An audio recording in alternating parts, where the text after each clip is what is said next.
Hey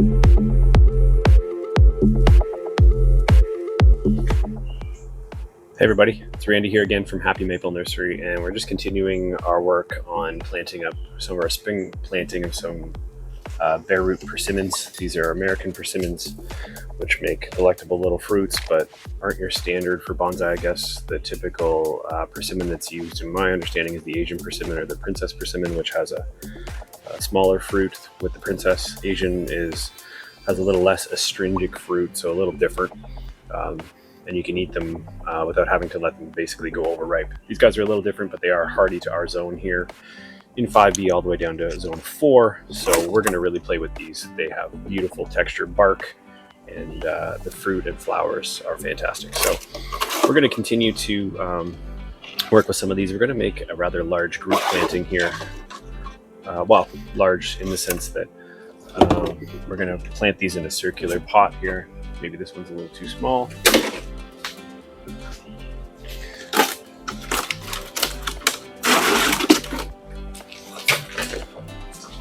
Something around this size. So we're going to cut this down to shape, just so maybe put a few extra drainage holes in the bottom and show you what we're going to do here to set off some future, hopefully beautiful bonsai in the next few years. So first things first, we like to reuse pots. Like we've said many times, we're a big fan of use what you've got around. To me, it makes no sense to kind of force something. You want to use materials, whether it be medium, the containers you have, the trees you have that are available to your area.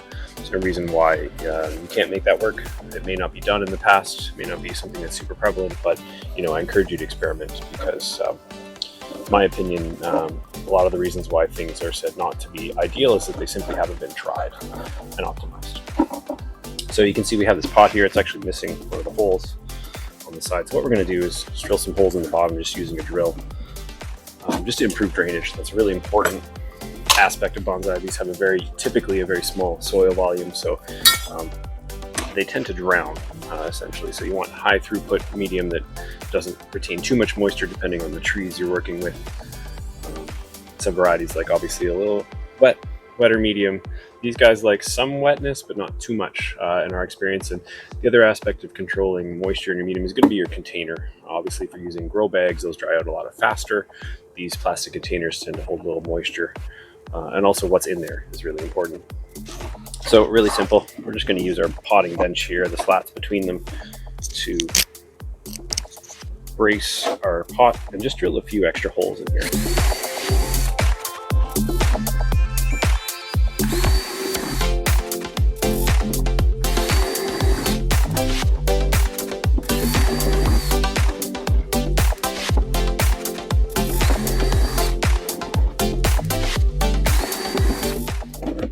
We're just going to put the one on this side just to mirror the others.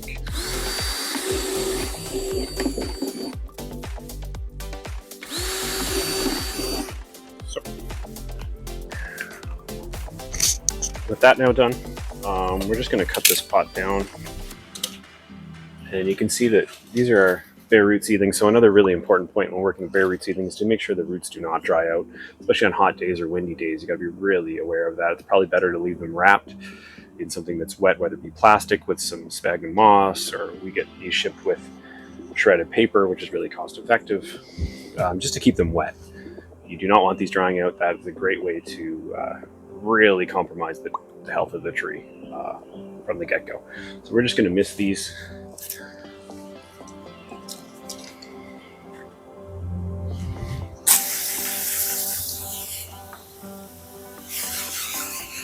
Just to be sure that those guys are kept good and wet. And we'll do this throughout, depending on how quickly we work here, just to be sure that our trees are staying happy. All right, so next thing, we're going to cut this pot off about here. We don't need this total height, and in fact, we don't want these roots to grow down too much. It's just going to be more work for us in the future. We do have some large tap roots. We'll maybe reduce a few if we need to. I haven't had too many issues planting them with roots that look like this. They generally pull through, but you want to give them their best chance for success. So that includes not removing a lot of root at this stage. We want them to grow strongly. We're going to encourage their health first, and then we'll start manipulating using basic standard bonsai techniques. So with that in mind, we are going to remove some of the height of this pot.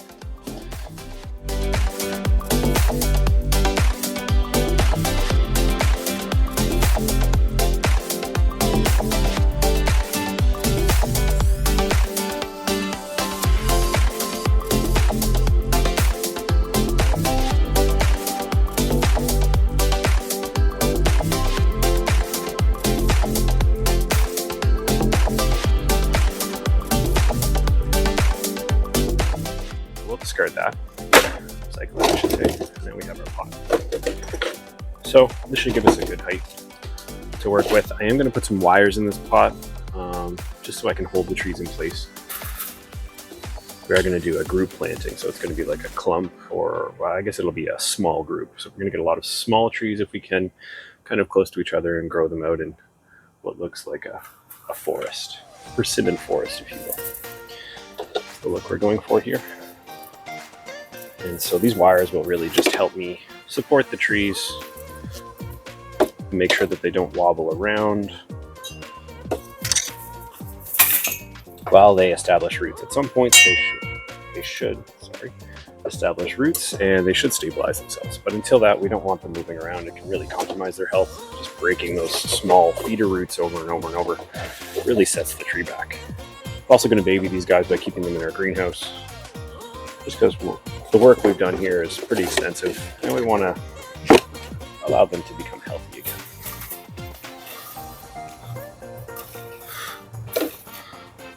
Something about that. Just going to use 2 tie wires. Could maybe use more. We'll see how this goes.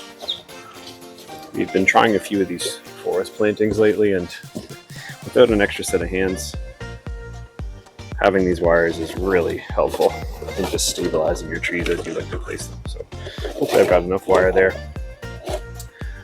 to work out. So we've got our tree, or our pot, wired. We're just going to grab some scoops of medium just to give us something to place the trees in. So I should mention our medium, just as I fill this up, is just primarily composted pine bark. This is a really fast draining, readily available source of material for us that we use.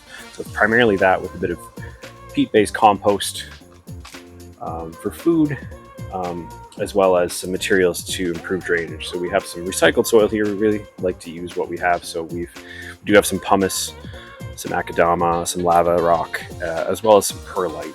Now, I wouldn't go ahead and fill these entire things with a lot of akadama, pumice, or lava rock, because those things aren't really readily available here, and they're quite expensive where you do find them. Composted pine bark is a great alternative to this. And again, we're aiming to get these trees to grow strongly. So we want to give them their best chance for health, which includes more organic material and none of this fancy bonsai soil at this time. Plus, we have too many of these. We basically be broke trying to do that. So filling a container this size at this stage probably won't give you too much benefit using those really expensive soils. Better off using something that's more readily available and is going to promote the health of that tree, in my opinion, primarily. Not to say you can't get that with bonsai soils, but we just have too many trees to be doing that here. Okay, so now we got this full. I'm going to select some trees. I'm going to pick some smaller guys. I think I want to make this quite a small forest. Really utilize some of these. You can see some of these roots are quite awkward. That's just mainly taproot, but we'll try to make it work.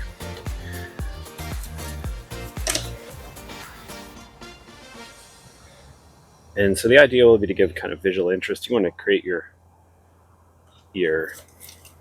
similar triangular shape visually. That's usually what you're targeting within the overall composition and within individual trees. So on the tree basis, we're not there yet. These are basically sticks. So we're probably going to either crop the top of these, just prune it just to encourage back budding while these guys grow out. But we're going to try to put the composition in some sort of position that will be visually appealing. Not to say that we won't have to come back in the future and rearrange these slightly, depending on how they grow, how they move. We'll have 3, so we have to 6. So typically you want to do odd numbers. No idea why. No rule says you have to, but that's usually what happens. I mean, probably going to lose a few trees over the ages too as this thing develops. So you get what you get. I wouldn't sweat it too much. I'm sure I'm violating a whole bunch of bonsai rules, but that's what they're there for, right? 2, 4, 6, 7. We have 7 trees. 8, 9. We'll do 9. This guy has quite a taproot on him. You know what? Just for the sake of breaking rules, we're going to go with 10. And we'll try to put the larger tree, maybe a principal tree, somewhere in the middle visually. It'll be hard for you to see because I'll be setting it up this way. But we'll go ahead and set it up. So I'm going to start with some of the small guys. Got some larger ones here, some small. Just trying to keep myself organized. So we'll start with these. And so, like I said, I only want to remove enough root to really get these guys in here, which shouldn't be that much. This root's looking a little moldy. Not so good. Hopefully this tree will make it, and this isn't a sign of something larger. Could just be during transport. And yeah, I won't take much root off that. It's looking pretty haggard. So, go for a back tree. Give it a little anchor. Trim this up a little bit, just because that is a long downward facing root. Take this root off here a little bit, this gigantor taproot. It's going straight down, and that will be it. These roots, there aren't a lot to give, so we don't want to push our limits.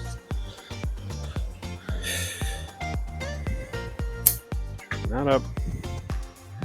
Maybe anything that's obviously crossing. This guy right here looks like a problem. Trim that to try to encourage it to go laterally. And maybe this large root. So we'll leave that.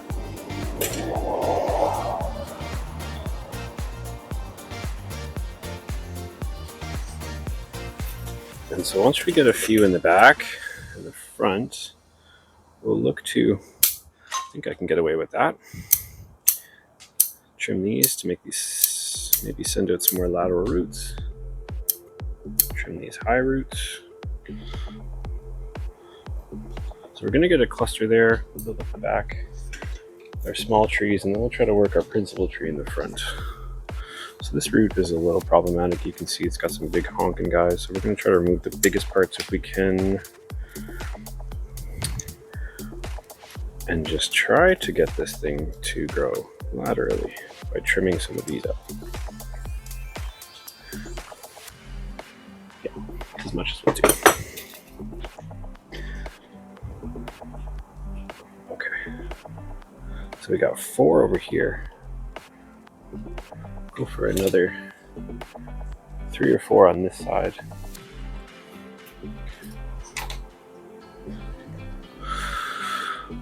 These roots are wild. Okay, so I'll remove this big downward root. Move that one. Maybe this one. And give that a little trim. Maybe that. Okay.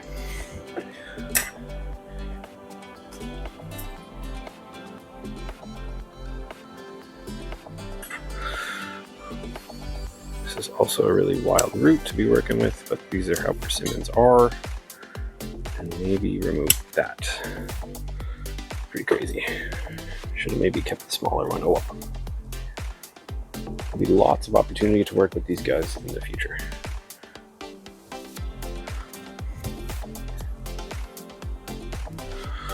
Much more root on this tree. However, a lot of them are pointing down, so I'm going to try to encourage them to go in another direction.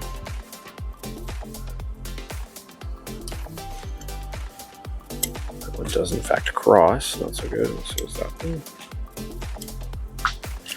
Just move these, shorten them a bit, and that's as much as we'll do.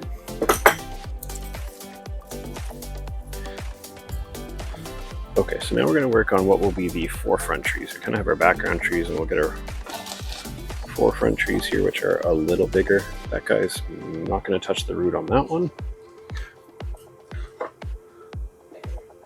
This is a crazy root. It has a lot of nodules on it, which is a little wild to see. So we'll just trim up some of the long ones. Anyone that's obviously pointing straight down, we'll try to get rid of. Trim this guy up. Maybe that one up there. We'll attempt that. More of the forefront area. This little guy will go here too in the forefront. So we'll just give this a quick trim.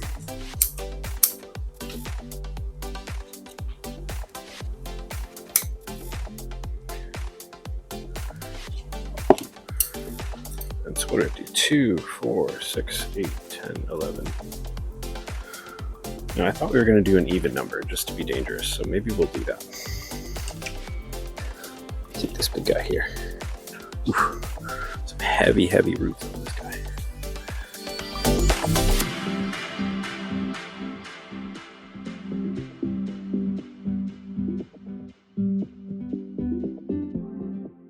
Okay. So now the challenge will to get these guys in place. We're going to take some medium poured in, and hopefully with the medium and our wires we can kind of shuffle these guys into position.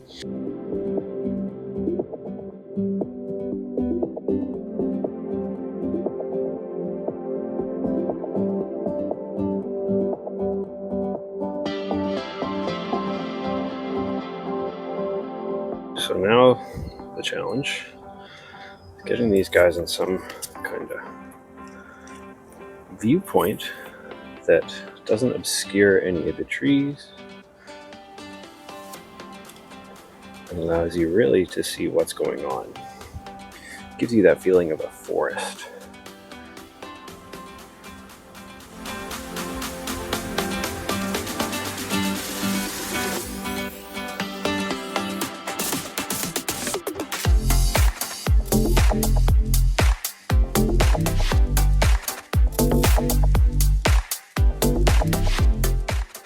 Our principal tree is going to be this guy, just based on the girth and size, looks like.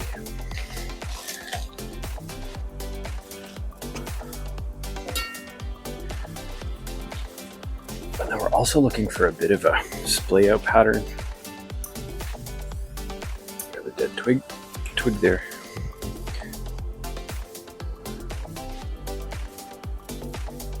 These guys, and again we can come back later and position these guys with wire in the future if we need to. Okay, I kind of like that.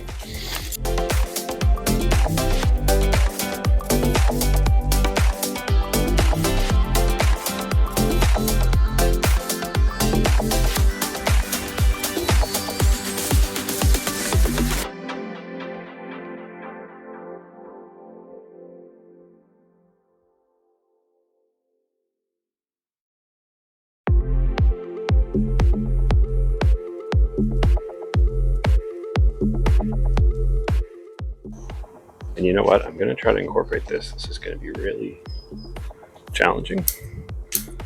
So I'll have to create a block for the medium. The medium will block me a little bit, I believe. But I will try to get this in right here. See if we can work it in.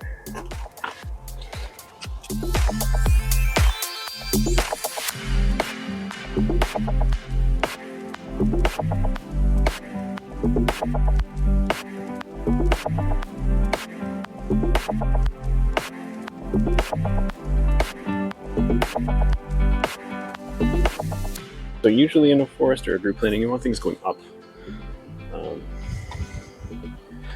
Trees reaching up. It's a really pleasing shape, and try to mirror what you'd see maybe in a forest. That's kind of the idea. So you want to give an idea of perspective.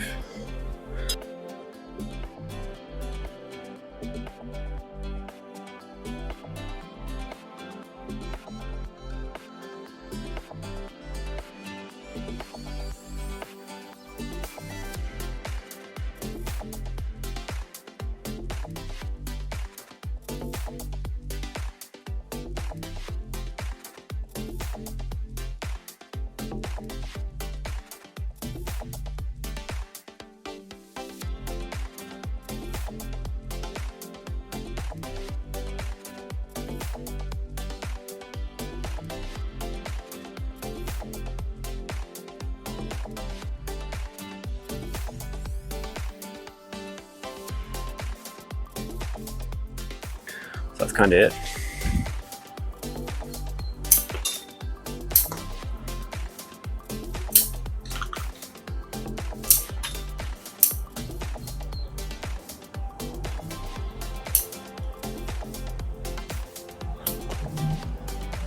I think that's good. Let this tree grow. Give it a little top. Come back with our cut paste just to seal any of those up. We're trying to baby them, not necessary, but We've done a lot of damage, and we just want to take all precautions where possible. Awesome. A couple of stubs here I'll clean up.